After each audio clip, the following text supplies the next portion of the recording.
সংসদ সদস্যকে কোনো এক্সামটেড করে নেয় অপরাধ থেকে, তাদের কোনো দায় মুক্তি নেই। তিনি একজন মানুষ মরে গেছে বা তাকে হত্যা করেছে নির্মমভাবে, কোনো বিবেকবান মানুষ তার এটা, কিন্তু তার হত্যার পরে যে সকল কাহিনী আজকে চলে আসতেছে এগুলো শোনার পরে আমরা শিওরে উঠি না যে একটা মানুষ দুর্নীতির কি মহিরুহু হয়ে গেছিলেন তিনি।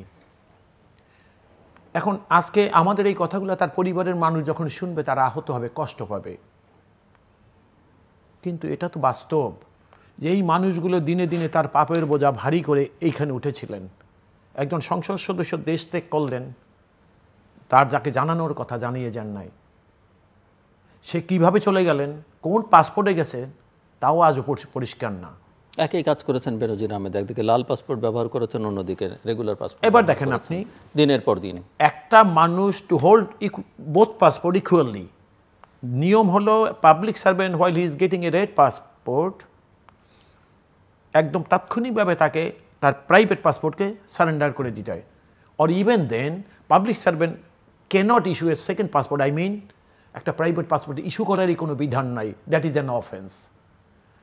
দেখুন আমি আপনাকে বলি, বেনজিরকে চুরি করতে দেওয়া হলো, চুরির মাল সংরক্ষণ করতে সাহায্য করা হলো। সাহায্য এই কথাগুলো আমি কী কারণে বলছি যে এটা নিয়ে কোনো তার বিরুদ্ধে ব্যবস্থা গ্রহণ করা হয় নাই। তাহলে অবাধে চুরি করার সুযোগ তিনি পেলেন, সরকার নীরব থাকলেন। চুরির মাল, দুর্নীতির মাল দুর্নীতি করে বিদেশে পাঠাইলেন, সরকার কিছুই জানলেন না। আজকে তিনি বারবার বলছেন দুদক ইনভেস্টিগেট করছেন না, এখনো মামলা লস করে নাই, অনুসন্ধান করছে মাত্র। এরপর দীর্ঘ একটা প্রক্রিয়ার পরে একটা মামলা হবে যদি অনুসন্ধানে একটা প্রাইমা ফেসি কেস পায় তারা।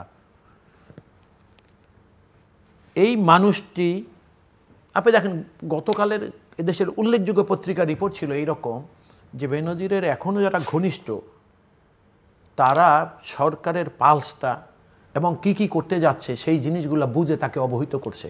আমরা যখন গ্রহণযোগ্য পত্রিকায় এগুলো পড়ি তখন আমরা একটু বিচলিত হওয়াটা কি খুব স্বাভাবিক না দেশের নাগরিক হিসেবে? হ্যাঁ, আমরা যদি অন্ধ বা বধির হতাম তাহলে হয়তো যে প্রতিক্রিয়া আমাদের হয় তা হয়তো হতো না। আপনি দেখেন বেনজিরের কমিশনার হলেন ঢাকার, এই কিন্তু তার জীবনের অর্থ সঞ্চালন শুরু হলো। একটা মানুষ কমিশনার, তিনি প্রতিদিন প্রতি জায়গায় সারা দেশ থেকে, দেশের আপনি যেখানে দেখেন, আপনি রংপুরে তার কৃষি খামার, একটা জিনিস দেখলাম আমি আজকে মুরগির খামারও পর্যন্ত তার আছে। এই প্রতিষ্ঠানগুলা তিনি করলেন, এই প্রতিষ্ঠানগুলা করার পিছনে তার কিন্তু কি বলে এটাকে লাইসেন্স লাগে। এই লাইসেন্স সরকারের কাছ থেকে যখন নিলেন, কার নামে নিলেন, এবং সেইটা নিতে গিয়ে তারা যে জিনিসটা করার কথা ছিল সরকারের তো জানা উচিত ছিল, বোঝা উচিত ছিল, সরকারের অ্যাক্ট করা উচিত ছিল এটার বিপক্ষে যে একজন পাবলিক সার্ভেন্ট কীভাবে ব্যবসায়ী হয়। আবার আপনি দেখবেন তার কয়টা প্রতিষ্ঠানের শেয়ার, পাবলিক সার্ভেন্ট শেয়ার কিনতে পারে না তার নামে, কোনোভাবে পারে না। কারণটা হলো 2014 থেকে শুরু করে, এবং তিনি যখন র্যাবের মহাপরিচালক হলেন, পুলিশের আইজি হলেন, আপনি দেখেন দুর্ভাগ্য কোথায়, আমাদের দেশের পুলিশ প্রধানকে যখন সেনাবাহিনীর প্রধান ছিলেন জনাব আজিজকে, আজিজ সাহেবের বিরুদ্ধে স্যাংশন দিলেন কয়েকদিন আগে তার পরিবারের, কিন্তু বেনজির সাহেবকে যখন স্যাংশন দিলেন 21 সালের ডিসেম্বরে, এবং এই স্যাংশন দেওয়ার পরে তাকে পুলিশের আইজি করা হলো। তাহলে আমাদের ফরেন ফ্রেন্ড যাদের অর্থ এখানে বিনিয়োগ করা হয় আমাদের উন্নয়নের জন্য, উনি স্যাংশন থাকা, উনি আইজি থাকা অবস্থায় স্যাংশন হলো, তার মানে কি অর্থাৎ এখনকার যিনি পুলিশ প্রধান তাকে তিনি আইজিপি বানাইলেন।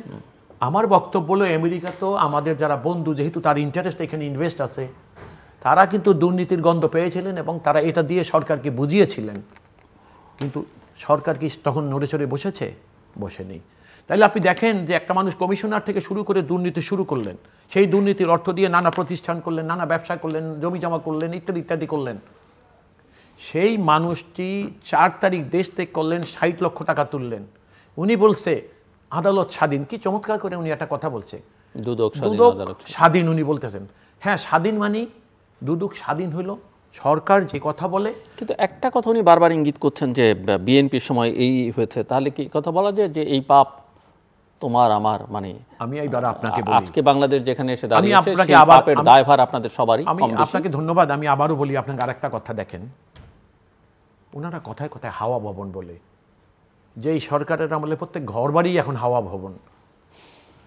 আপনি দেখেন তো হাওয়া ভবন যেখানে ওনারা বারবার একটা দুর্নীতির চিত্র এখানে প্রতিষ্ঠিত করতে চেয়েছিল প্রোপাগান্ডার মাধ্যমে জনগণের মনে।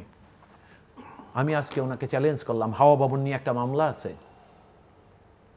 হাওয়া ভবনে বসে তারেক রহমান দুর্নীতি করেছে এরকম একটা মামলা ওনারা করতে পেরেছে? পারেনি।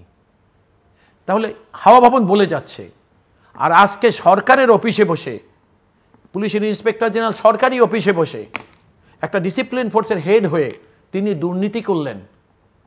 তাইলে এই বেনজির আমাদের দেশের মানুষের লালিত প্রতিষ্ঠান, যাদের স্বাধীনতা এত বড় অবদান, এদেশের মানুষের জানমাল রক্ষায় যাদের প্রতিনিয়ত যারা নিবেদিত, সেই রকম একটা প্রতিষ্ঠানকে একটি ব্যক্তি হাওয়া ভবন বানাইয়া এখান থেকে দুর্নীতি করে চলে গেল। ওনারা বিএনপির আমলের, আরে বিএনপির দুর্নীতি সকল সরকারের আমলে হয়েছে এবং হবে, কিন্তু তার একটা টলারেন্স লেভেল থাকে। আপনি বিএনপির আমলে যারা দুর্নীতি করেছে এরকম 5 জন লোকের 10 জনের লোকের নাম বলতে গেলে, হ্যাঁ আপনারা যেটা করেছেন দুদককে ব্যবহার করে বিরোধী রাজনীতি নিয়ন্ত্রণ করতে গিয়া মিথ্যা মামলা সাজিয়ে সাজা দিয়েছেন রাজনৈতিক উদ্দেশ্যে বা রাজনৈতিক ফায়দা নেওয়ার জন্য, এগুলো দেশের মানুষের কাছে, জনগণের কাছে এখন পরিষ্কার। কিন্তু আমার বক্তব্য হলো, এই যে আপনাদের প্রতিপক্ষের দুর্নীতির কথা যখন আপনারা টক শোতে বা অন্য বক্তৃতায় বলেন, আপনারা কি লক্ষ্য করেছেন যে ওই সকল বিরোধী দলের লোকরা যখন রাষ্ট্রীয় ক্ষমতা চালাইতো বা সরকারে ছিল, তাদের দুর্নীতি আপনি দূরবীন দিয়ে খুঁজে পাবেন না। আর আপনাদের আমলের দুর্নীতি যারা আপনাদেরকে ক্ষমতায় বসিয়েছে, তাদের দুর্নীতি আজকে যখন মানুষের সামনে যেভাবে উপস্থাপিত, এরপরও যখন আপনারা আপনার প্রতিপক্ষের সম্পর্কে অসত্য কাল্পনিকভাবে দুর্নীতির কথা উপস্থাপন করেন তাদের বিরুদ্ধে, এবং এতে যখন আপনারা লজ্জা পান না, আমরা তখন তাতে বিচলিত হই। তো আমার দেখেন একটু কথা আমি বলিনি এইভাবে, আপনি আদিস সাহেব, এই আনার সাহেব, দিলীপ বড়ুয়া সাহেবের কথায় যদি আমি ধরি, দিলীপ বড়ুয়া সাহেব হয়তো ওনারা অনেক আক্ষেপ থেকে বলতে পারেন বা অন্য কোনো কারণে বলতে পারেন, আমার সেখানে বক্তব্য না। কিন্তু দিলীপ বড়ুয়া তো একজন রাজনীতিবিদ। আজকে দেখেন রাজনীতিবিদরা দিনে দিনে কঙ্কালসার হয়ে যাচ্ছে। আপনি বেনজিরের মতো লোক এত সম্পদ চুরি করে হাতি নিয়ে বের হয়ে গেলেন এয়ারপোর্ট থেকে, আমাদের উপযুক্ত কর্তৃপক্ষরা বলছে আমরা এখনো জানি না। আর যারা ওখানে থাকলেন আমাদের যাদের আর বিরোধী রাজনীতি যারা ওনাদের রাজনীতির প্রতিপক্ষ, তারা যখন এয়ারপোর্ট ক্রস করে তখন তাদেরকে ঘন্টার পর ঘন্টা বসিয়ে রাখা হয় ক্লিয়ারেন্সের নামে। আর এই রকম একটা লোক এত পাহাড় নিয়ে চলে গেলেন বিদেশে, তিনি চলে গেলেন, এইটা ওনারা জানলেনও না, বুঝলেনও না। দেখুন একটা কথা আপনাকে মাথায় রাখতে হবে, দুদকের আবেদনের প্রেক্ষিতে উনি বলছে সম্পদ জব্দ করেছে, মানে এখন বলছে এটা অপারেশন করা যাবে না, স্টপ অপারেশন নির্দেশ দিয়েছে আদালত। কিন্তু দেখেন এর মধ্যে কি পেয়েছেন, মরা মানুষের কঙ্কাল ছাড়া আর কিচ্ছু পান নাই। কঙ্কালটা কি? বেনজিরের এত বড় দুর্নীতি, 30 লক্ষ টাকার পেয়েছেন আপনার সঞ্চয়পত্র, আর 33টা ব্যাংক অ্যাকাউন্টে আপনি কি পেয়েছেন জানেন? শূন্য, কিছু নেই ওখানে। তাহলে এখন কি করবে দুদক বা কোর্ট যেটা আদেশ দিয়েছে? দুদক এত বিলম্বে অ্যাক্ট করছে কারণ দুদকের ছাড়া উপায় নাই, কোর্টের কাছে গেছে, কোর্ট কুইকলি অ্যাক্ট করেছে। ধন্যবাদ।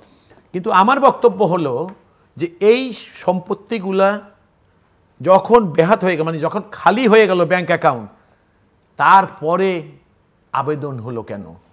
এবং এই করাটা, এই এতদিন নীরব থাকার অর্থটা কি? তাহলে যাদেরকে ব্যবহার করে তারা এই দুর্নীতি করেছিলেন, তারাই তাদেরকে সুযোগ দিয়েছিল অবাধে এটাকে পাচার করা। আহমেদ হোসেন।